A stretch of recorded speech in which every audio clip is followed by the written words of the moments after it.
Bismillahirrahmanirrahim. Assalamualaikum warahmatullahi wabarakatuh. Pada sesi kali ini kita akan membahas tentang pengukuran tegangan haram atau tegangan motherboard konslet. Dianjurkan untuk menggunakan multimeter digital. Pada sesi sebelumnya kita telah membahas tentang pengukuran tegangan wajib, yaitu langkah awal pengukuran sebuah motherboard mati total. Ketika hasil di situ telah kita temukan, pada hasil pengukuran tegangan wajib, simulasi berlanjut ke motherboard konslet dengan ciri khas atau karakteristik kerusakan motherboard konslet seperti dalam modul gambar. Tegangan pada masing-masing titik tegangan wajib nilainya akan berubah-ubah atau naik turun seperti ketika kita mengukur di check power ini. Tegangan di sini nilainya naik turun atau berubah-ubah nilainya. Darinya yang 19 volt misalkan turun ke 15 volt terus naik 18 volt turun lagi. Itu juga ditandai dengan atau ciri khas karakteristik dari motherboard konslet atau kehilangan tegangan di 3 volt dan 5 volt atau naik turun tegangan di 5 volt dan 3 volt. Untuk penandaannya bisa menggunakan beberapa teknik seperti menggunakan adaptor yang terdapat lampu indikator. Karena ketika jack adaptor ini dimasukkan tegangan adaptor tersebut, lampu adaptor ini akan blinking ketika sebuah motherboard kondisinya konslet atau menggunakan media PSU. Nilai dari sebuah PSU jauh turun dari standar tegangan yang dibutuhkan.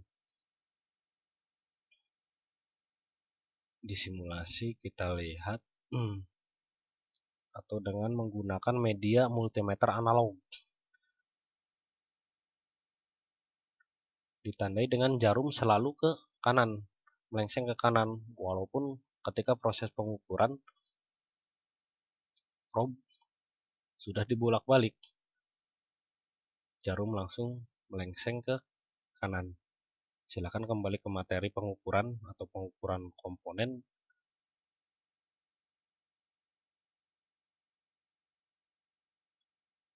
Sekarang ke ESD. Hal yang harus diperhatikan adalah dalam pengukuran motherboard konslet, yaitu ketika tidak menggunakan tegangan atau mengukur langsung komponen seperti pada background gambar ini, hati-hati fatal error. Hal-hal yang menyebabkan fatal error atau sebab yang mengakibatkan fatal error banyak ya. Seperti komponen laptop itu sendiri yang sangat sensitif, statis, bisa merusak komponen secara permanen, merusak komponen secara permanen, terutama PU atau power supply. Sebelum pelepasan komponen, pastikan semua hubungan listrik atau tegangan terlepas semua, baik dari adaptor, baterai laptop, atau baterai CMOS, untuk menghindari fatal error atau SD electric statis ini. Yang kedua adalah ke kapasitor. Kapasitor ini masuk dalam materi komponen. Silakan kembali ke materi komponen. Cara pencabutan dan pengangkatan komponen bisa dilihat di manajemen teknik. Terus bentuk fisik dari sebuah komponen, simbol, dan lain-lain. Ini untuk mempermudah kita ketika studi kasus sudah mentok. Terpaksa kita menggunakan media skematik. Seperti contoh, hilangnya tegangan di atau naik turunnya tegangan di 5 volt dan 3 volt. Kita bisa menggunakan media skematik. Berikut juga ketika proses awal langsung mengurut gitu kan, mengurut langkahnya dari sini, dari 19 sistem 19 ini atau sistem baterai ini.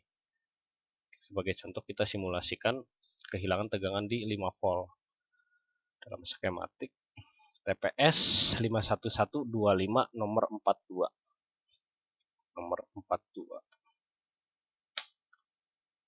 Nah,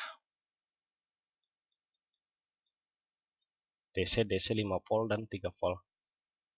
Media ini bisa kita gunakan, media skematik ini kita bisa gunakan ketika studi kasus telah mentok atau sudah tidak ada jalan lain dari prediksi kita takut terjadi hal-hal yang tidak diinginkan, alangkah baiknya kita menggunakan media skematik ini. Silakan kembali ke materi tentang cara membaca skematik.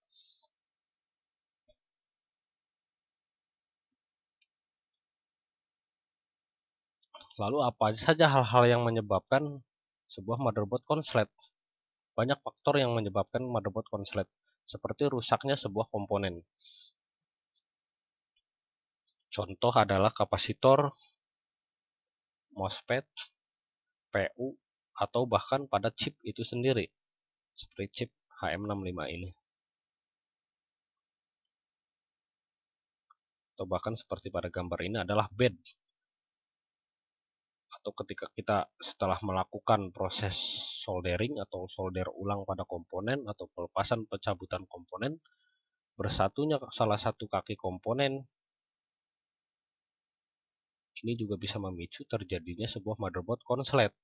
Bersatu yang dimaksud adalah adanya timah yang bersatu antara komponen satu dan yang lainnya, atau sisa timah yang tertinggal. Maka dari itu, untuk teknik ini silakan kembali ke manajemen servis tentang cara pencabutan dan pelepasan komponen. Begitu juga dengan suhu yang digunakan, seperti pada gambar ini. Yang perlu diperhatikan adalah keamanan dengan mengendalikan perasaan kita. Jadi kontrol itu suhu, kontrol itu motherboard, kontrol itu blower, atau kontrol itu BGA. Utamakan dengan perasaan kita. Karena ketika settingan telah kita temukan di lapangan, akan mudah dalam proses. Kesimpulan dari materi ini adalah kita bisa menghafal ciri khas dari motherboard konslet. Sebabnya apa, penyebabnya apa, bisa kita ketahui untuk mempersempit ruang lingkup dalam proses servis ketika langsung di lapangan. Oke, kurang lebihnya saya ucapkan mohon maaf. Silakan ambil untuk materi motherboard konslet ini bisa dari beberapa sumber, baik dari forum atau media-media yang lainnya. Sekian dan terima kasih. Wassalamualaikum warahmatullahi wabarakatuh.